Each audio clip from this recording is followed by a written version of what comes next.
Narration change গ্রামারের একটা গুরুত্বপূর্ণ পার্ট, যেটা প্রত্যেকটা ছাত্রছাত্রীর জানা উচিত। কিরকম ভাবে ডাইরেক্ট স্পিচ থেকে ইনডাইরেক্ট স্পিচে আসবে, আজকে আমার সেই উদ্দেশ্যে ভিডিওটি। তো ভিডিও শুরু করার পূর্বে তোমাদের সকলকে আমার চ্যানেলে স্বাগত।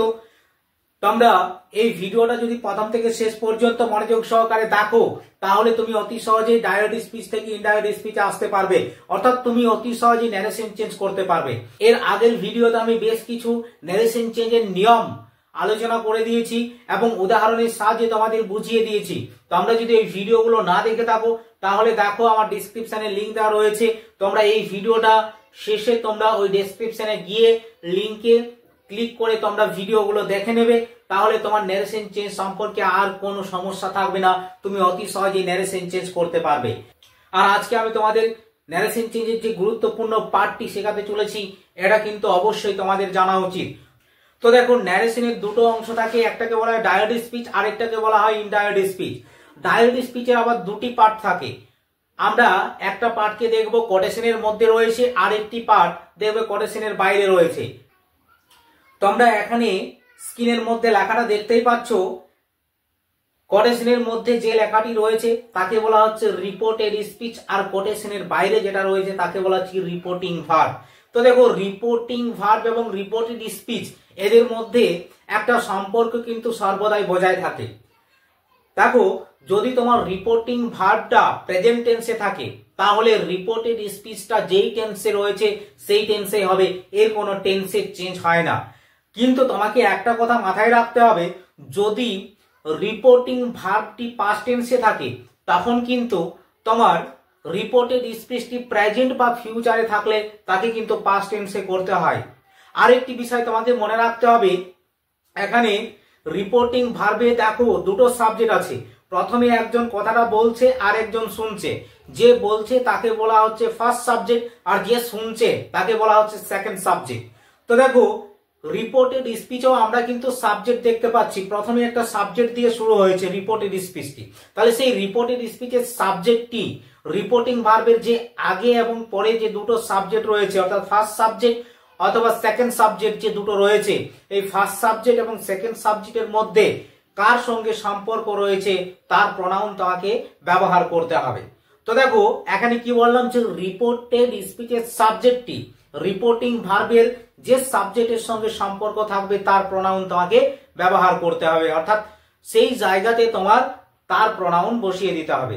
আর একটি বিষয় তোমাকে মনে রাখতে হবে যে যদি রিপোর্টেড স্পিচটি অ্যাসার্টিভ সেন্টেন্স হয়, অর্থাৎ সাবজেক্ট ভার্ব অবজেক্ট এবং শেষে তোমার যদি ফুল স্টপ দেওয়া থাকে, তাহলে তোমাকে বুঝতে হবে যে এটা হচ্ছে একটা অ্যাসার্টিভ সেন্টেন্স। এবং অ্যাসার্টিভ সেন্টেন্স যখন তুমি করবে ন্যারেশন ডাইরেক্ট স্পিচ থেকে ইনডাইরেক্ট স্পিচে আসবে, তখন তোমার কমা কোটেশনের জায়গাতে দ্যাট দিতে হবে। এই কথাটা তোমাকে মনে রাখতে হবে। তবে সব ক্ষেত্রে কিন্তু তুমি দ্যাট বসাতে পারো না। যখন ইন্টারগেটিভ সেন্টেন্সে ন্যারেশন চেঞ্জ করবে, সেক্ষেত্রে কিন্তু তোমার ইফ বা ওয়েদার বসাতে হয়। তো দেখো, আজকে আমি তোমাদের যে গ্রামারের ন্যারেশন চেঞ্জের গুরুত্বপূর্ণ পার্টটি শেখাতে চলেছি, সেটা কি রকম না। দেখো, এখানে তোমার বলে দেওয়া রয়েছে রিপোর্টিং ভার্বটি যখন প্রেজেন্ট টেন্স, অর্থাৎ রিপোর্টিং ভার্বটা যদি প্রেজেন্ট টেন্স হয়, অর্থাৎ সেখানে যদি সেজ কথাটি লেখা থাকে, অর্থাৎ সেজ ওয়ার্ডটি যদি তোমার লেখা থাকে, তাহলে দেখো রিপোর্টেড স্পিচের টেন্সের কোনো পরিবর্তন হয় না। যেটা আমি তোমাদের ভিডিও শুরু করার আগেই বললাম যে রিপোর্টেড স্পিচটার কোনো পরিবর্তন হবে না। কখন হবে না? যখন রিপোর্টিং ভার্বটি তোমার প্রেজেন্ট টেন্সে দেওয়া থাকবে, অর্থাৎ রিপোর্টিং ভার্বটি যখন তোমার এস এ ওয়াই অথবা তোমার এস এ ওয়াই এস সেজ এগুলো দিয়ে থাকবে, তখন কিন্তু তোমার রিপোর্টেড স্পিচের টেন্সের কোনো পরিবর্তন হবে না। তো দেখো, এখানে আমি তোমাদের দুটো ফর্মুলা লিখে দিয়েছি, দুটো নিয়ম লিখে দিয়েছি। এখানে দেখো, ফার্স্ট সাবজেক্ট, তারপরে সেজ টু রয়েছে, তারপরে আবার সেকেন্ড সাবজেক্ট রয়েছে, তারপরে এই জায়গাতে দেখো কমা কোটেশন রয়েছে, আবার দেখো একটা সাবজেক্ট রয়েছে, তারপরে ভার্ব রয়েছে, তারপরে অবজেক্ট রয়েছে। তো দেখো, এটা তোমাদের হচ্ছে ডাইরেক্ট স্পিচের ফরম্যাট। আমি আজকে তোমাদের যে রুলসটা শেখাচ্ছি, সেই রুলসের ডাইরেক্ট স্পিচের ফরম্যাট হচ্ছে এটা।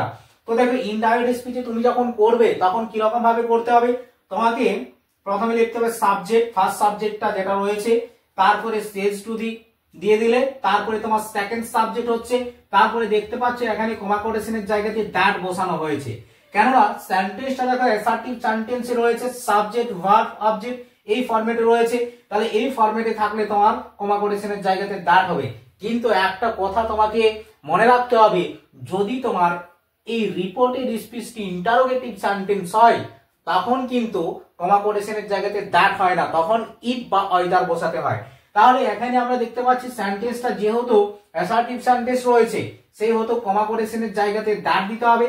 তারপরে এখানে যে সাবজেক্টটা রয়েছে, ডাইরেক্ট স্পিচের যে সাবজেক্টটা রয়েছে, এই সাবজেক্টটা ডাইরেক্ট স্পিচের ফার্স্ট সাবজেক্টকে বোঝাচ্ছে না সেকেন্ড সাবজেক্টকে বোঝাচ্ছে, এটা তোমার কিন্তু ডিসাইড করতে হবে। অর্থাৎ এখানে তুমি কিরকম ভাবে ডিসাইড করবে না, যদি দেখো যে এখানে সাবজেক্টটা আই দিয়ে শুরু হয়েছে তখন তোমাকে বুঝে নিতে হবে যে ফার্স্ট সাবজেক্টকে বোঝাচ্ছে, অর্থাৎ যে কথাটা বলছে তাকে বোঝাচ্ছে। আর যদি তুমি দেখো যে সাবজেক্টটা ইউ রয়েছে তাহলে এখানে তোমাকে বুঝে নিতে হবে যে সেকেন্ড ব্যক্তিকে বোঝাচ্ছে, অর্থাৎ এখানে যে সেকেন্ড সাবজেক্টটা রয়েছে অর্থাৎ যে কথাটা শুনছে তাকে বোঝাচ্ছে, এবং সেই অনুযায়ী তোমাকে এখানে একটা প্রোনাউন বসাতে হবে, অর্থাৎ এই সাবজেক্টের ঘরে তোমাকে একটা প্রোনাউন বসাতে হবে। তারপরে তোমার যে রকম ভাবে রয়েছে ভার্ব এবং অবজেক্ট ঠিক একই রকম ভাবে তোমাকে লিখে দিতে হবে। তবে একটা কথা তোমাকে মনে রাখতে হবে, সাবজেক্টটি যদি হি অথবা সি হয় এবং এখানে তোমার যদি সেন্টেন্সটা প্রেজেন্ট টেন্সে থাকে তবে ভার্বের শেষে এস বা ইএস যোগ করতে হবে, এই নিয়মটি তোমাকে মনে রাখতে হবে। তো দেখো এখানে আমি কি করলাম, তাহলে এখানে সাবজেক্টের যে প্রোনাউন হচ্ছে সেই প্রোনাউনটা তোমাকে এখানে বসাতে হবে, তারপরে এখানে তোমাকে ভার্বটা দিতে হবে, তারপরে অবজেক্টটা দিতে হবে। তো দেখো তোমরা যদি ডাইরেক্ট এবং ইনডাইরেক্ট স্পিচের এই ফরম্যাটটা মনে রাখতে পারো তাহলে তুমি অতি সহজে এই ধরনের ন্যারেশন চেঞ্জ গুলো করতে পারবে। তো দেখো এখন আমি তোমাদের উদাহরণের সাহায্যে বুঝিয়ে দিচ্ছি কিরকম ভাবে তুমি চেঞ্জ করবে। দেখো এখানে তো আমি তোমাদের ফরম্যাটটা বললাম, তাহলে এখানে তোমাদের দেখো এই ফরম্যাট অনুযায়ী কিরকম ভাবে তুমি চেঞ্জ করবে।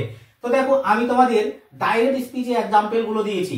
এখানে দেখো Ram says to me, Ram আমাকে বলে I will go to school, আমি স্কুল যাব। তাহলে দেখো এখানে তোমার ফার্স্ট সাবজেক্ট হচ্ছে রাম, এটাকে আমরা ফার্স্ট সাবজেক্ট বলবো। সেজ টুটা রয়েছে, সেজ টু এখানে রয়েছে, এটাকে বলা হচ্ছে রিপোর্টিং ভার্ব। আর এখানে দেখতে পাচ্ছ যে এখানে মি রয়েছে, এটাকে আমরা বলছি সেকেন্ড সাবজেক্ট। তাহলে এখানে দেখো এটাকে আমরা বলছি সেকেন্ড সাবজেক্ট।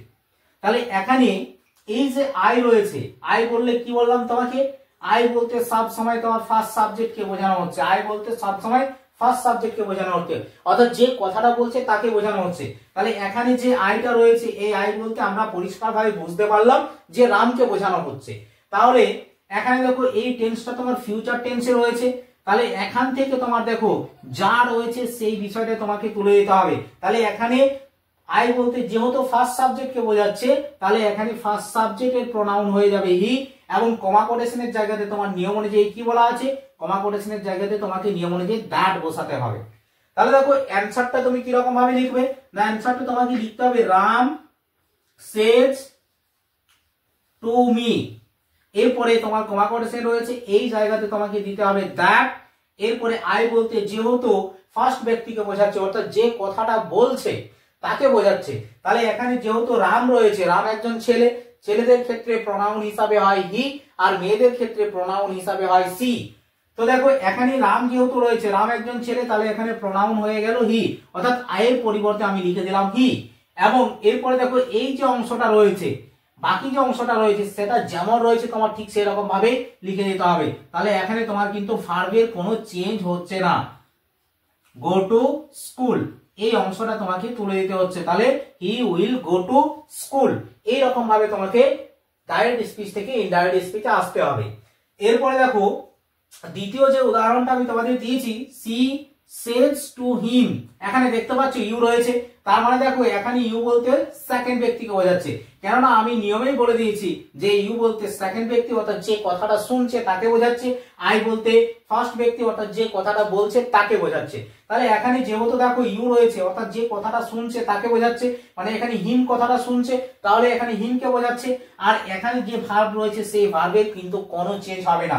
তাহলে দেখো এটার অ্যানসারটা তুমি কি রকম ভাবে লিখবে, সি সেজ টু হিম, এরপরে কমা কোটেশনের জায়গাতে নিয়ম অনুযায়ী তোমার কি বলা আছে যে কমা কোটেশনের জায়গাতে দ্যাট দিতে হবে। যদি সেন্টেন্সটা অ্যাসার্টিভ সেন্টেন্স হয়, এখানে আমরা পরিষ্কারভাবে দেখতে পাচ্ছি সাবজেক্ট ভার্ব অবজেক্ট রয়েছে, তার মানে এটা একটা অ্যাসার্টিভ সেন্টেন্স, আর অ্যাসার্টিভ সেন্টেন্স হয়ে গেলে কমা কোটেশনের জায়গাতে দ্যাট দিতে হবে। ইউ বলতে তাহলে সেকেন্ড ব্যক্তিকে বোঝানো হচ্ছে, অর্থাৎ যে কথাটা শুনছে তাকে বোঝাচ্ছে। তাহলে এখানে হিম কথাটা শুনছে, তাহলে এখানে কি হয়ে যাবে, হি হয়ে যাবে, সাবজেক্ট হিসাবে এখানে হি চলে আসবে। তারপরে যা রয়েছে সেটাই তোমাকে দিতে হবে, ক্যান ডু ইট। তাহলে এটার কি হলো, এটার কিন্তু কোনো ভার্বের পরিবর্তন হলো না। তো দেখো আজকে আমি তোমাদের ন্যারেশন চেঞ্জের যে নিয়মটা শেখালাম, আশা করি তোমরা বুঝতে পেরেছো। তো ভিডিও শেষ করার পূর্বে তোমাদের কাছে ছোট্ট একটা রিকোয়েস্ট, তোমার যদি এই ভিডিওটা ভালো লেগে থাকে তাহলে তুমি অবশ্যই এই ভিডিওতে লাইক, কমেন্ট এবং তোমার বন্ধুদেরকে শেয়ার করে দেবে, যাতে তারাও এই ধরনের ন্যারেশন চেঞ্জটা করতে পারে। এবং তুমি অবশ্যই আমার চ্যানেলটি সাবস্ক্রাইব করে রাখো, যখন আমি পরবর্তী ভিডিওগুলো আপলোড করব তখন তুমি সেই ভিডিওগুলো সবার আগে পেয়ে যাবে। এবং তোমাদের একটা লাইক এবং একটা কমেন্ট আমাকে মোটিভেট করে ভিডিও করতে, তাই তুমি অবশ্যই একটা লাইক এবং একটা কমেন্ট করে দিও।